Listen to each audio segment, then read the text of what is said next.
केजरीवाल की 10 गारंटियों का ऐलान करने जा रहे हैं।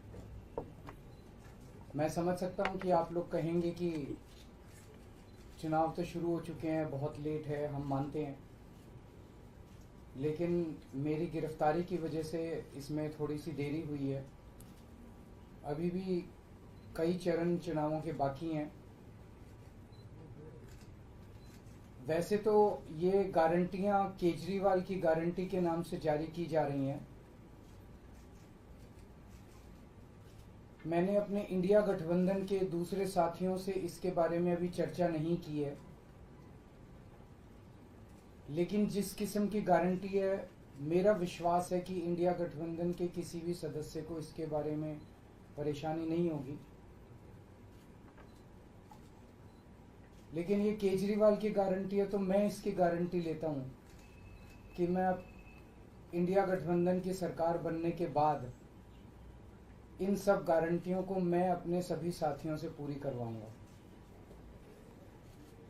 ये जो गारंटी हैं 10, ये एक तरह से नए भारत का विजन है। इनमें कई ऐसे काम हैं जो पिछले 75 साल में हो जाने चाहिए थे,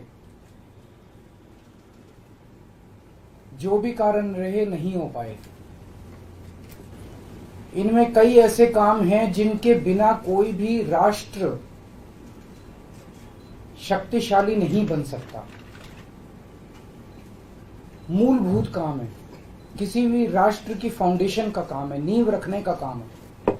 उसके बिना राष्ट्र आगे नहीं बढ़ सकता। उन कामों को युद्ध स्तर के ऊपर अगले 5 साल के अंदर पूरा किया जाएगा। इसमें वो गारंटियां हैं जो इस देश के लोगों को महंगाई और रोजगार से छुटकारा दिलाएंगी, उन लोगों को रिलीफ दिलवाएंगी। आजकल देश में मोदी की गारंटी की भी चर्चा चल रही है। मोदी जी की पुरानी गारंटियों के बारे में मैं थोड़ा सा नजर डालना चाहूंगा। जनता तय कर लेगी कि मोदी की गारंटी पे विश्वास करना है कि केजरीवाल की गारंटी पे विश्वास करना है। मोदी जी ने गारंटी दी थी 15 लाख रुपए हर एक के अकाउंट में जमा कराएंगे, वो उन्होंने नहीं कराए। मोदी जी ने गारंटी दी थी हर साल 2 करोड़ रोजगार तैयार किए जाएंगे, वो उन्होंने नहीं किए। मोदी जी ने गारंटी दी थी स्वामीनाथन रिपोर्ट लागू करके उसके हिसाब से किसानों को फसलों के दाम दिए जाएंगे, उन्होंने प्रधानमंत्री बनने के बाद इसको खारिज कर दिया कि मैं नहीं करूंगा। मोदी जी ने गारंटी दी थी कि 2022 तक किसानों की इनकम डबल हो जाएगी, वो नहीं की उन्होंने। मोदी जी ने गारंटी दी थी कि 2022 तक इस देश के हर घर के अंदर 24 घंटे बिजली का इंतजाम किया जाएगा। आज भी देश के कोने कोने तो छोड़िए, देश के कई शहरों के अंदर बिजली के लाले पड़े हुए हैं, बिजली के बड़े बड़े लंबे लंबे पावर कट लगते हैं। मोदी जी ने गारंटी दी थी कि 15 अगस्त 2022 तक साबरमती और बॉम्बे के बीच में बुलेट ट्रेन चालू की जाएगी। अभी तक बुलेट ट्रेन का दूर दूर तक कोई नामो निशान नहीं है। मोदी जी ने गारंटी दी थी 100 स्मार्ट सिटीज बनाई जाएंगी। अब तो शायद ये प्रोजेक्ट ही खत्म हो गया, कोई स्मार्ट सिटीज। इस तरह की ढेरों गारंटी दी थी जो कि कोई गारंटी पूरी नहीं हुई। इसके पहले जब जब चुनाव आए, केजरीवाल ने गारंटी दी थी दिल्ली में और पंजाब में बिजली मुफ्त करेंगे, हमने बिजली मुफ्त कर दी। हमने गारंटी दी थी बिजली 24 घंटे करेंगे, हमने बिजली 24 घंटे कर दी। हमने गारंटी दी थी शानदार स्कूल बनाएंगे, हमने बच्चों की शिक्षा के लिए शानदार स्कूल बनाए। हमने गारंटी दी थी मोहल्ला क्लिनिक बनाएंगे, हमने जितनी गारंटी दी थी सारी गारंटी पूरी की। तो एक तरफ है मोदी की गारंटी, एक तरफ है केजरीवाल की गारंटी। मोदी की गारंटी का हम देख चुके हैं कि मोदी की गारंटी यकीन करने का लायक नहीं है। और अब तो अगली साल चूंकि मोदी जी रिटायर होंगे, तो उनकी रिटायरमेंट के बाद मोदी की गारंटी कौन पूरी करेगा, इसका भी कोई वो नहीं है। और केजरीवाल की गारंटी, केजरीवाल यही है, कहीं नहीं जा रहा। तो केजरीवाल की गारंटी पूरी करने की गारंटी केजरीवाल लेता है। 10 गारंटी क्या है मैं एक एक करके बताता हूं। सबसे पहली गारंटी है, देश के अंदर 24 घंटे बिजली का इंतजाम करेंगे। कैसे करेंगे? हमारे देश में 3 लाख मेगावाट बिजली प्रोड्यूस करने की क्षमता है, कैपेसिटी है। देश की पीक डिमांड, गर्मियों के अंदर पीक डिमांड देश की सबसे ज्यादा डिमांड होती है 2 लाख मेगावाट। तो आज हमारा देश जितनी बिजली पैदा कर रहा है, पैदा कर सकता है, जितनी डिमांड है उससे कहीं ज्यादा बिजली पैदा करने की हमारी क्षमता है। लेकिन मेरे घर के अंदर फिर भी पावर कट लग रहे हैं। क्यों? मैनेजमेंट खराब है। दिल्ली में भी यही हाल था, पंजाब में भी यही हाल था। बिजली तो थी लेकिन मैनेजमेंट खराब था। हमने मैनेजमेंट ठीक करके दिल्ली में भी 24 घंटे बिजली का इंतजाम किया, पंजाब में भी किया, देश में भी करके दिखा सकते हैं क्योंकि हमें एक्सपीरियंस है। देश के गरीब लोगों को बिजली मुफ्त दी जाएगी। दिल्ली में करके दिखाई, पंजाब में करके दिखाई, पूरे देश के अंदर फ्री कर सकते हैं। 1.25 लाख करोड़ रुपए का खर्चा आएगा। एक एक कैलकुलेशन करके लाया हूं मैं हवा में गारंटी नहीं देता। केजरीवाल की गारंटी एक ब्रांड है मार्केट के अंदर। अगर हम कुछ बोलते हैं तो वो पूरी करते हैं। तो 1.25 लाख करोड़ रुपए का खर्चा आएगा। 1.25 लाख करोड़ रुपए हम इंतजाम करेंगे। 1.25 लाख, उसके अंदर पूरे देश के गरीबों को 200 यूनिट बिजली मुफ्त मिल सकती है। आज भी हमारे देश के गरीब लोगों को ये बिजली की पहली गारंटी थी। दूसरी गारंटी है शिक्षा की। कोई भी देश तब तक तरक्की नहीं कर सकता जब तक उसके हर बच्चे को अच्छी शिक्षा का इंतजाम ना कर दिया जाए। अगर किसी देश के अंदर ढेरों लोग अनपढ़ हैं, अगर किसी देश के अंदर ज्यादा बच्चे, कई बच्चों को बिलो स्टैंडर्ड, सब क्वालिटी, गंदी बेकार शिक्षा मिलती है, वो देश कभी आगे नहीं बढ़ सकता। आज हमारे देश के अंदर सरकारी स्कूलों का बुरा हाल है। 10 लाख सरकारी स्कूलों के अंदर 18 करोड़ बच्चे पढ़ते हैं जिनका कोई भविष्य नहीं है। दिल्ली के अंदर हमने करके दिखाया, पंजाब के अंदर करके दिखाया। देश के सारे सरकारी स्कूलों को शानदार बनाएंगे, अच्छे बनाएंगे, प्राइवेट स्कूलों से भी बेहतर बनाएंगे। और इस देश के अंदर पैदा होने वाले हर बच्चे के लिए, चाहे वो अमीर का बच्चा हो चाहे गरीब का बच्चा हो, अच्छी, शानदार और फ्री शिक्षा का इंतजाम किया जाएगा। अगर आप अमीर हैं, अपने बच्चे को प्राइवेट में भेजना चाहते हैं, भेजिए।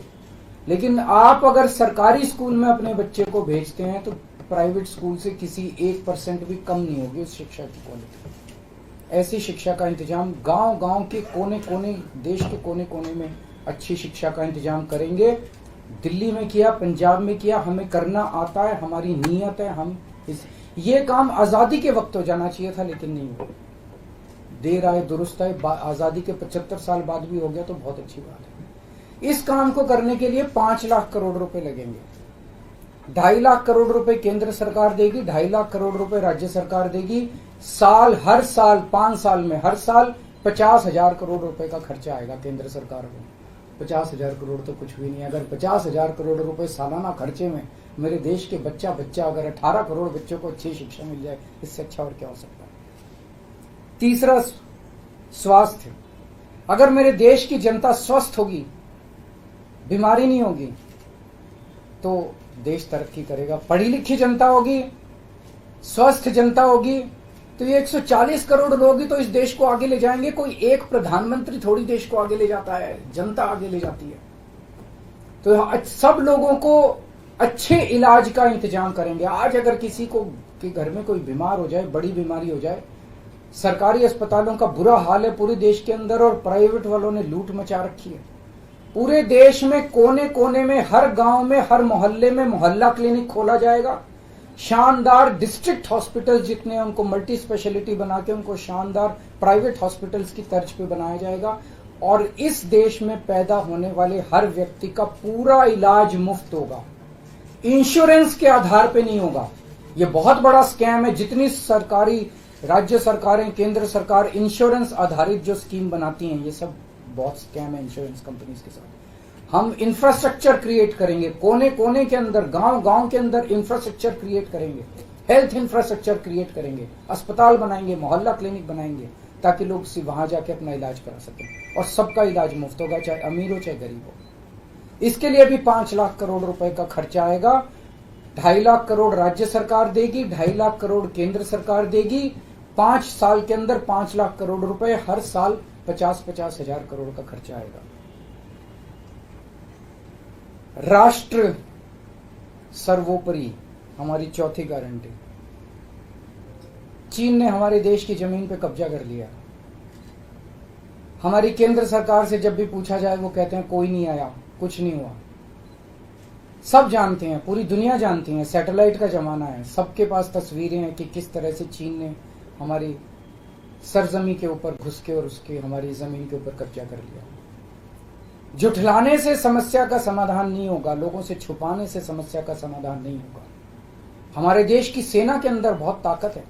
हमारे देश की सेना को एक बार इजाजत तो दीजिए, उसको स्वतंत्रता तो दीजिए काम करने की। वो देखिए आपको जीत के लाती है।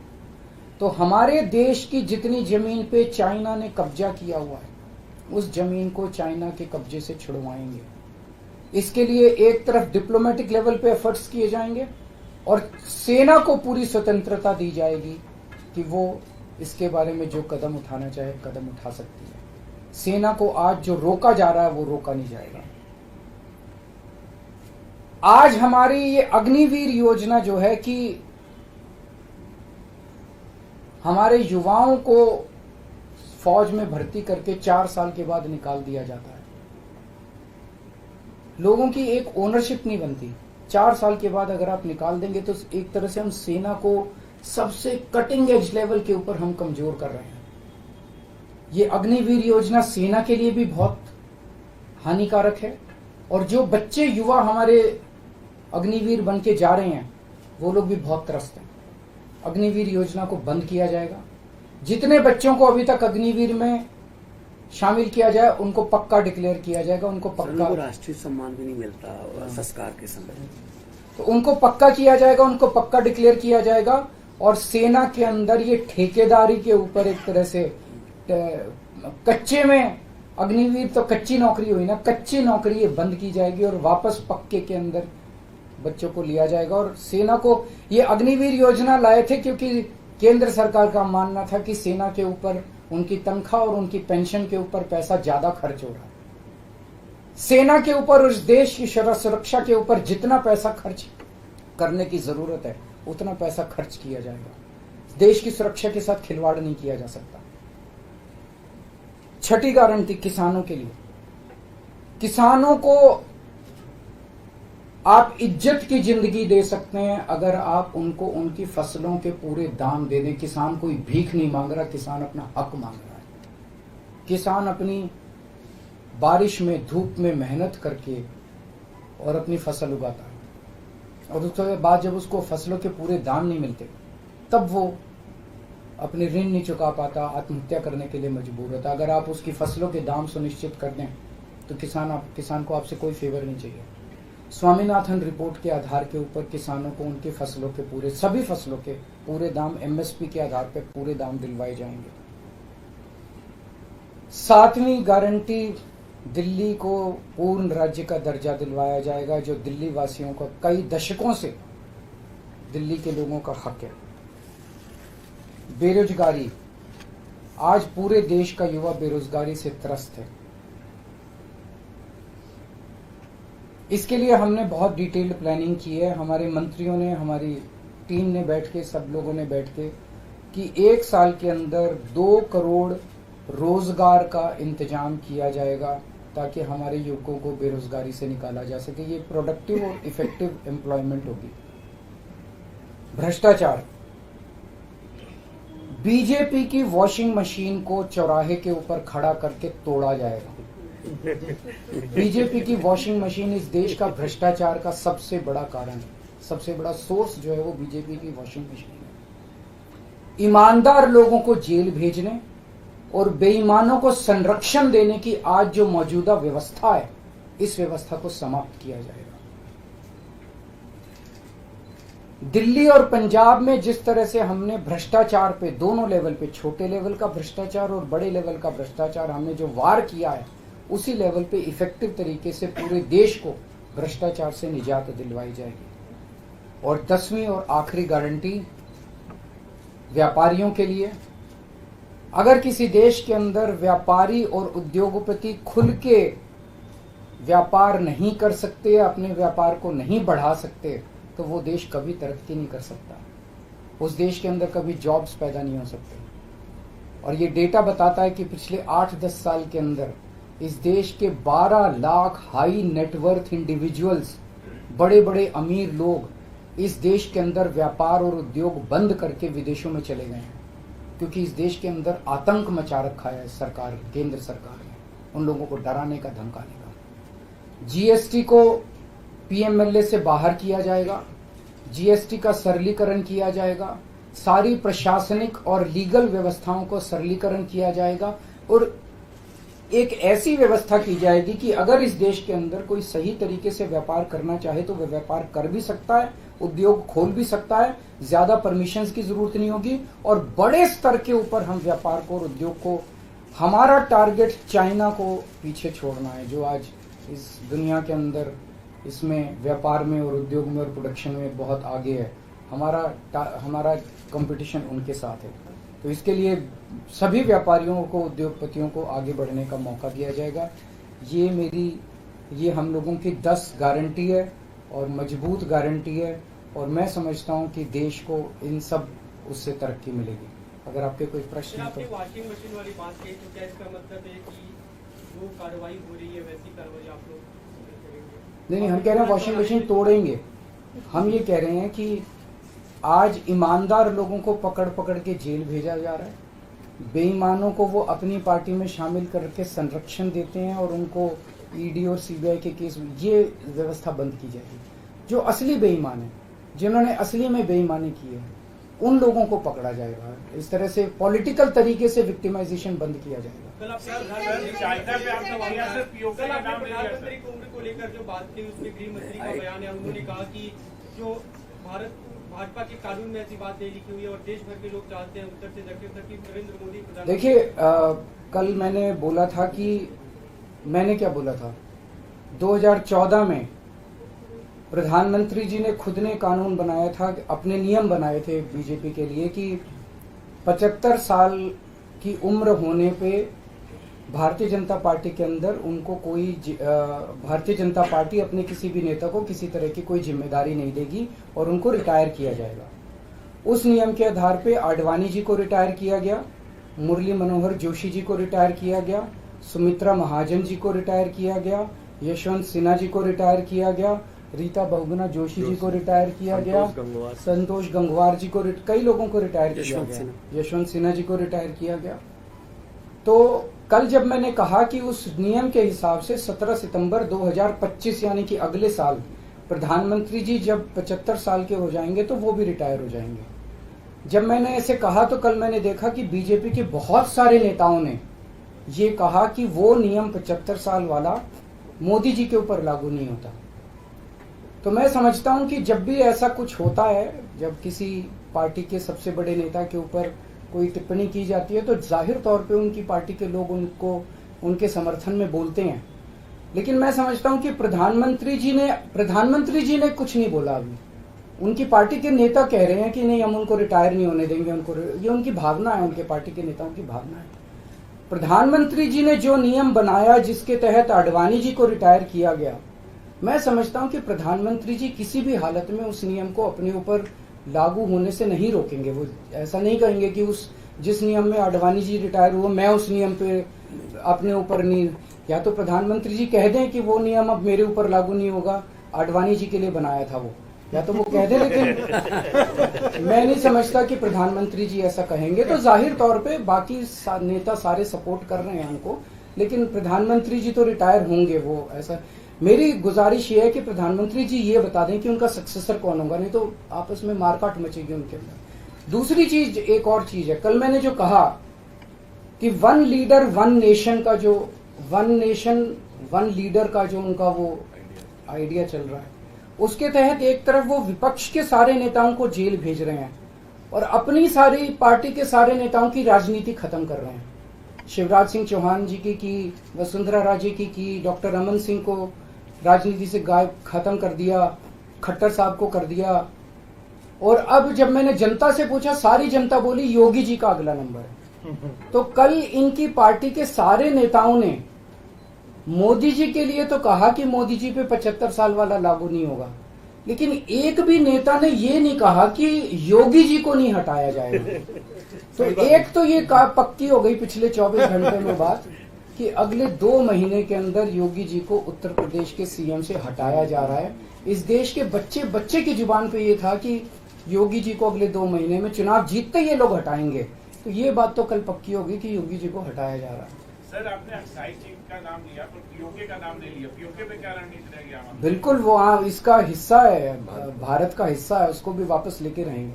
आप पीएम की गारंटी के सापेक्ष अपनी गारंटी लाए हैं, आपने अपने कुलीग से भी बात नहीं की। सबसे बात करके लाया हूं मैं। जो इंडिया अलायंस है आपको नहीं, मैं सहमत हूं, मैं उसके लिए माफी मांगता हूं। मैं इंडिया अलायंस के सभी पार्टनर से, क्योंकि समय कम था, चुनाव आधा बीत चुका है, मैं माफी मांगता हूं उनसे। लेकिन मैं समझता हूं कि स्कूल खोलने पे, अस्पताल खोलने पे उनको आपत्ति नहीं होनी चाहिए। और मैं समझता हूं उनसे जब मौका गारंटी है आपकी, तो क्या लगता है कि चुनाव बाद अगर इंडिया गठबंधन आता है तो आपकी पीएम पद के लिए ना, मैं पीएम पद में, लेकिन जो भी सरकार बनेगी उस सरकार से मैं करवा के लाऊंगा, मेरे पे भरोसा करो। Thank you. हाँ, एक गारंटी कर देते हैं।